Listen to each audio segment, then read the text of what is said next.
Assalamualaikum warahmatullahi wabarakatuh.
الحمد لله الذي أرسل رسوله بالهدى ودين الحق ليظهره على الدين كله ولو كره الكافرون.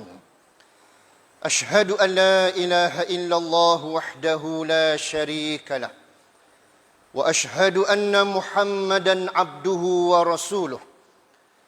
اللهم صل وسلم وبارك على حبيبنا محمد وعلى آله وأصحابه ومن تبعهم بإحسان إلى يوم الدين.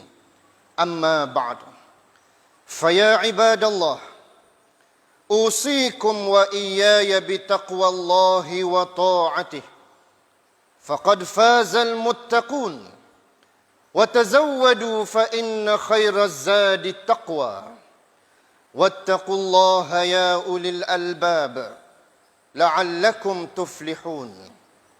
Wahai hamba-hamba Allah, saya berpesan kepada kamu dan juga kepada diri saya sendiri, bertakwalah kepada Allah dengan mengikut segala perintahnya dan meninggalkan segala larangannya. Carilah bekalan bagi kehidupan di alam dunia, sehinggalah kehidupan di alam akhirat. Sebaik-baik bekalan ialah dengan bertakwa kepada Allah Subhanahu wa taala. Sesungguhnya berjayalah dan selamatlah orang-orang yang bertakwa. Seterusnya, marilah kita memperteguhkan keimanan kita, keyakinan kita terhadap perintah Allah dan Rasulnya sallallahu alaihi wasallam, dalam meletakkan diri kita kalangan hamba-Nya yang benar-benar bertakwa kepada Allah Subhanahu wa taala. Sanggup melaksanakan apa jua perintah-Nya, walaupun ada kalanya perintah Allah itu tidak sehaluan dengan kehendak nafsu kita, tidak sehaluan dengan akal fikiran kita, tetapi mesti kita fahami kita adalah hamba kepada Allah Subhanahu wa taala, yang mesti beriman dengan sebenar-benar keimanan kita. Marilah kita merenung satu perintah Allah dalam memberi suatu pencerahan kepada kita mengenai satu peristiwa yang besar yang berlaku di bulan Sya'ban ini, yang kebanyakan manusia umat Islam mengabaikan akan peristiwa tersebut. Iaitulah peristiwa mengenai peralihan arah kiblat yang berlaku dalam sejarah umat Islam, dalam meletakkan suatu ujian kepada para orang yang beriman, sejauh manakah pegangan mereka, keyakinan mereka terhadap perintah Allah yang diturunkan kepada mereka. Daripada peristiwa tersebut, ada kalangan orang yang lemah imannya, tergelecoh ataupun terpesong daripada pegangan mereka kepada Allah dan Rasul-Nya. Bahkan ada daripada peristiwa tersebut menjadikan orang-orang yang beriman dengan sebenar-benar keimanannya lebih yakin terhadap perintah Allah dan perintah Rasul-Nya sallallahu alaihi wasallam. Peristiwa itu dilakarkan oleh Allah dalam Al-Quran. A'udzu billahi minasyaitonir rajim. Qad nara taqalluba wajhika fis samai falanuwalliyannaka qiblatan tardaha. Fawalli wajhaka syatral masjidil haram. Wa haitsu ma kuntum fawallu wujuhakum syatrah. Wa innal ladzina utul kitaba la ya'lamuna annahu al-haqqu min rabbihim wa ma Allahu bighafilin amma ya'malun. Yang bermaksud, kerap kali kami melihat engkau wahai Muhammad sallallahu alaihi wasallam berulang-ulang mendongak wajahmu ke langit, seolah-olah kamu dambakan, impikan sesuatu daripada Tuhanmu.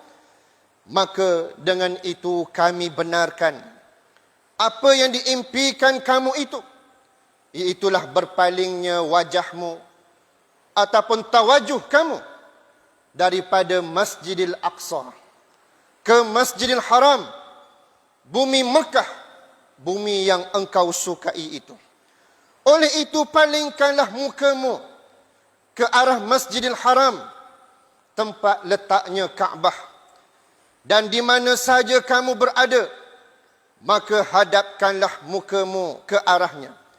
Dan sesungguhnya orang-orang Yahudi dan Nasrani yang telah diberikan kitab kepada mereka, mereka mengetahui bahawa perkara berkiblatkan Kaabah itu adalah perintah yang benar dari Tuhanmu, dan Allah tidak sekali-kali lalai akan apa yang mereka lakukan.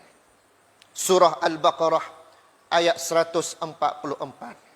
Saudaraku muslimin, sidang Jumaat yang dirahmati Allah sekalian, daripada turunnya ayat ini disebabkan berlakunya satu peristiwa, iaitulah seorang ahli kitab, orang Yahudi yang kita sedia maklum mereka begitu hasad dan dengki dengan kerasulan Nabi Muhammad sallallahu alaihi wasallam, disebabkan oleh semangat asabiyah yang membelenggu diri mereka.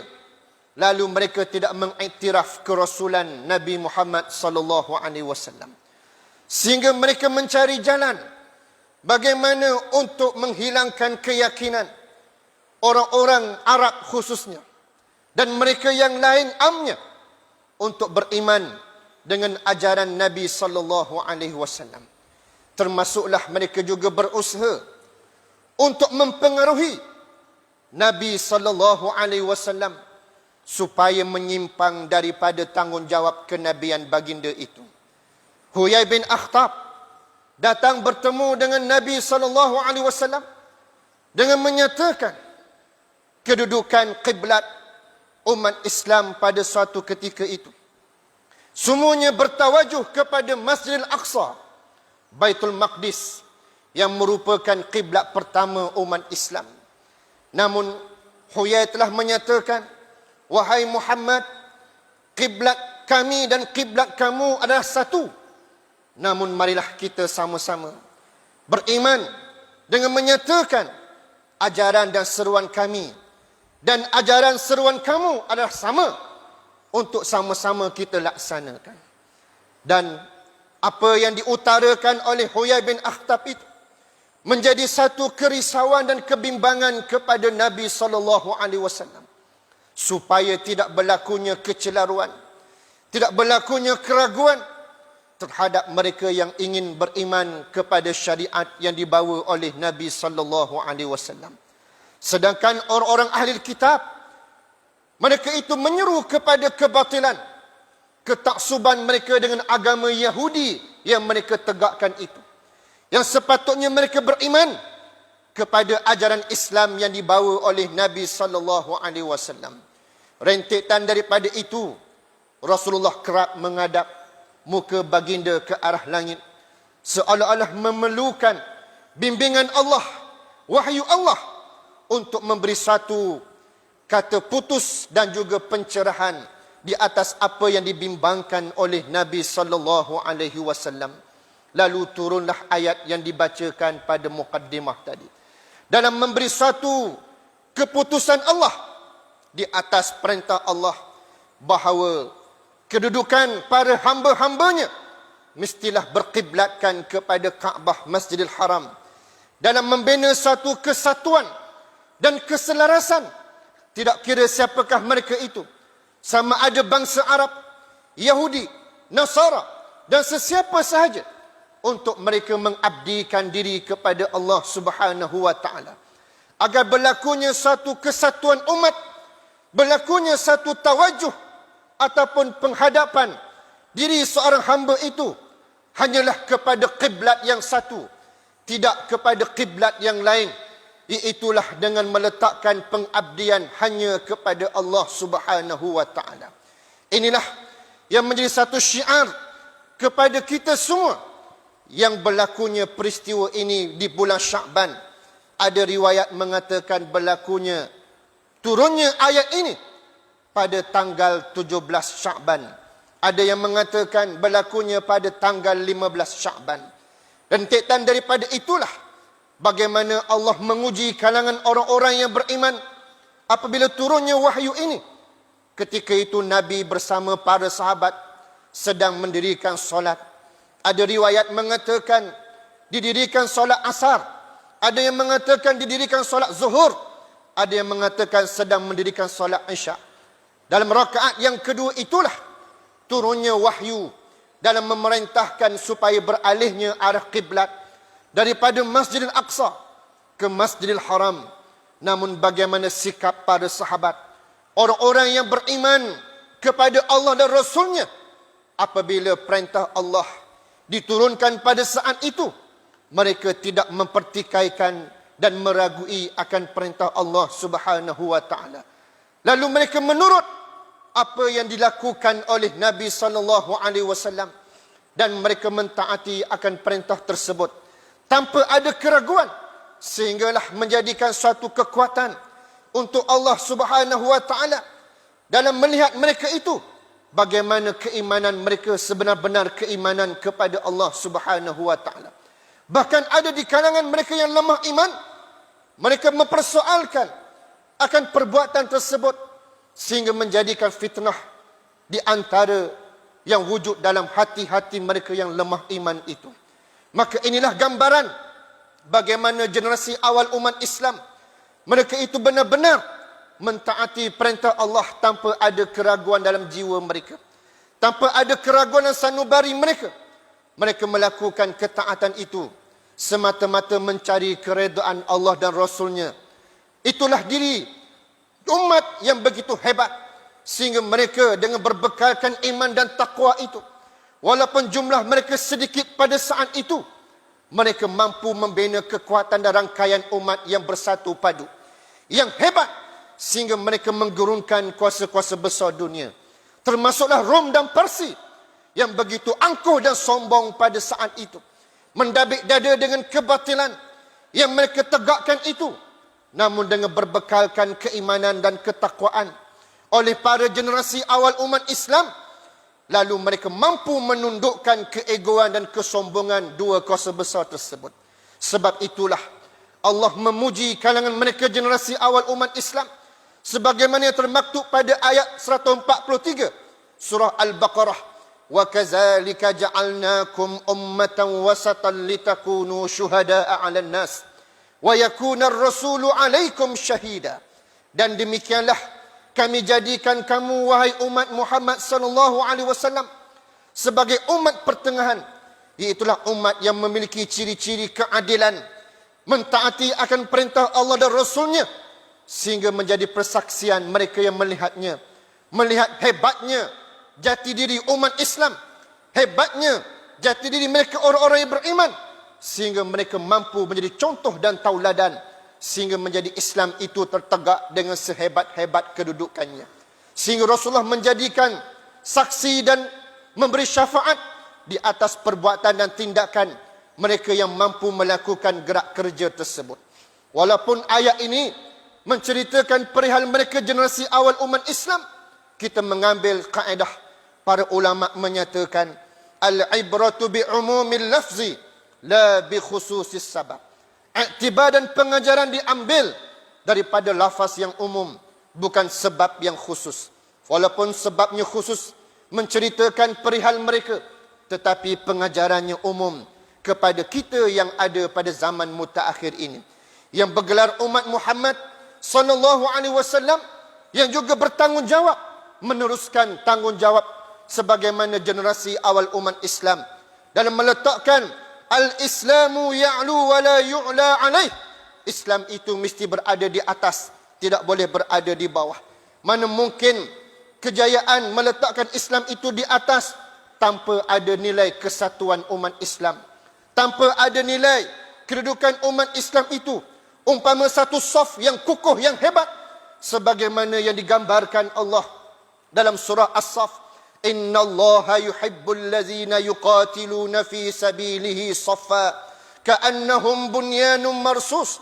Allah mengasihi dan menyukai para mereka yang berjuang pada jalan Allah, termasuklah mereka yang melaksanakan kerja-kerja untuk mendaulatkan Islam, untuk meletakkan Islam itu berada di atas.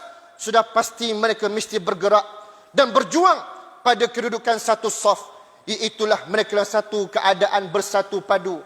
Kuatnya hati-hati mereka diikat dengan talian kalimah la ilaha illallah Muhammadur Rasulullah, dengan menafikan asabiyah, kepuakan dan kesombongan yang ada dalam sanubari mereka itu. Sedangkan kita berkiblatkan kiblat yang satu, melafazkan takbiratul ihram dengan lafaz yang satu, membesarkan Allah Subhanahu wa taala, dan tasbih kita tasbih yang satu, mensucikan Allah Subhanahu wa taala. Kenapakah kita boleh bersatu dalam ungkapan dan tindakan ketika kita mendirikan sembahyang, tiba-tiba di luar sembahyang kita berpecah belah, ta'assub dengan kehebatan puak kita masing-masing, sehingga membuka ruang kepada para musuh Allah untuk menjahanamkan dan menghancurkan Islam dan umat Islam yang ada pada hari ini. Marilah kita melakukan muhasabah dengan rentetan pada bulan Rajab baru-baru ini. Allah Ta'ala telah pun melakarkan peristiwa Isra' dan Mi'raj yang kita semua mendengarnya, yang dinukilkan oleh para ulama dan asatizah serta agamawan dalam menceritakan keagungan Allah dan kebesarannya, dan juga kehebatan peristiwa itu dengan berlakunya kefarduan solat dalam membina kesatuan umat Islam, dalam membina jati diri umat Islam, dalam meletakkan nilai akidah dan tauhid umat Islam hanyalah kepada Allah yang Maha Esa. Kemudian berlakulah di bulan Sya'ban peristiwa peralihan kiblat dalam menterjemahkan nilai keimanan dengan lebih jelas lagi di kalangan orang-orang yang bertakwa kepada Allah Subhanahu wa taala. Namun begitulah tuntutan kepada kita di zaman mutaakhir ini dalam menjadi mata rantai kepada kesinambungan legasi yang telah diperjuangkan oleh Nabi sallallahu alaihi wasallam untuk meletakkan Islam itu berdaulat, sayogianya marilah kita membina kesatuan umat Islam, membina kekuatan umat Islam yang dilihat lemah dan hancur pada saat ini, sehingga kan Baitul Maqdis, tempat berlakunya peristiwa Isra' dan Mi'raj, sudah tergadai berada di bawah cengkaman Zionis Israel laknatullah. Di manakah lafaz ikrar dalam sembahyang kita di hadapan Allah? Inna salati wa nusuki wa mahyaya wa mamati lillahi rabbil alamin. Sesungguhnya salatku, ibadahku, hidupku dan matiku hanya untuk Allah, Tuhan sekalian alam. Tidak sekali-kali menyekutukan Allah dengan sesuatu yang lain. Dan demikianlah aku melaksanakan apa yang diperintahkan ke atasku. Aku menyerah diri kepada Allah. Sadarkah tuan-tuan, saudaraku muslimin, sidang Jumaat yang dirahmati Allah sekalian, kita melafazkannya saban hari, paling tidak 5 kali sehari. Jika ditambah dengan solat-solat sunat kita, bahkan lebih 5 kali kita melafazkan aku janji di hadapan Allah Subhanahu wa taala. Buktikan ikrar kita itu dalam tindakan dan perbuatan kita, agar terbinanya suatu generasi umat menyambung rantaian sebagaimana generasi awal umat Islam yang mendapat pujian Allah Subhanahu wa taala itu. Marilah kita melakukan muhasabah ini dengan membina semula kekuatan umat Islam, dengan kita kembalikan kedaulatan Islam itu, baik di peringkat antarabangsa maupun di peringkat tempatan dalam negara kita dan juga tempat kita ini, supaya Allah merahmati kita, Allah meredai kita, dan Allah Ta'ala mengurniakan rahmatnya kepada kita semua. A'udzubillahi minasyaitanir rajim. Kuntum khaira ummatin ukhrijat linnas ta'muruna bil ma'ruf wa tanhauna 'anil munkar wa tu'minuna billah. Kamu adalah sebaik-baik umat yang dijadikan Allah bertanggungjawab mengajak manusia kepada perkara baik, yakni perkara ketaatan, mencegah manusia daripada melakukan kemungkaran. Kamu menegakkan syariat Allah dengan peraturan-peraturannya, dan selebihnya kamu beriman kepada Allah Subhanahu wa taala. Barakallahu li wa lakum fil Qur'anil azim wa nafa'ani wa iyyakum bima fihi minal ayati wa zikril hakim wa taqabbala minni wa minkum tilawatah innahu huwas samiul alim. Aqulu qawli hadza wa astaghfirullahal azim li wa lakum wa lisairil muslimina wal muslimat wal mu'minina wal mu'minat fastaghfiruh innallaha ghafurur rahim.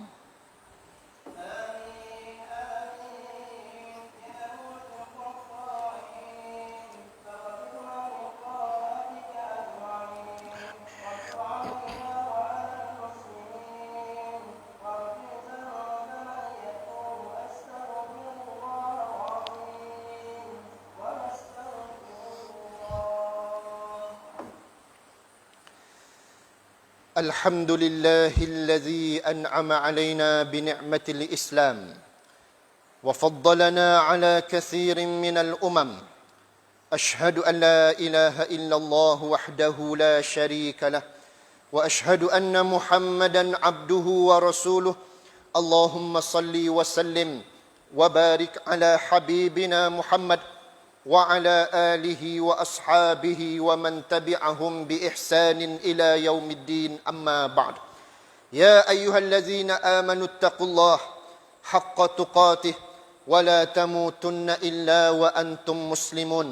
Wahai orang-orang yang beriman, bertakwalah kamu kepada Allah dengan sebenar-benar takwanya, dan janganlah kamu mati melainkan dalam keadaan kamu Islam, menyerah diri kepada Allah Subhanahu wa taala.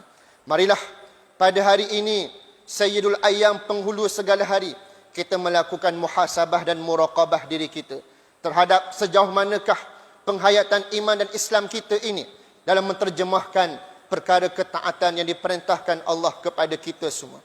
Bukan hanya tuntutan itu untuk diri kita saja, untuk melakukan muhasabah, termasuklah kita kepada para suami, para ibu, para bapa kepada keluarganya.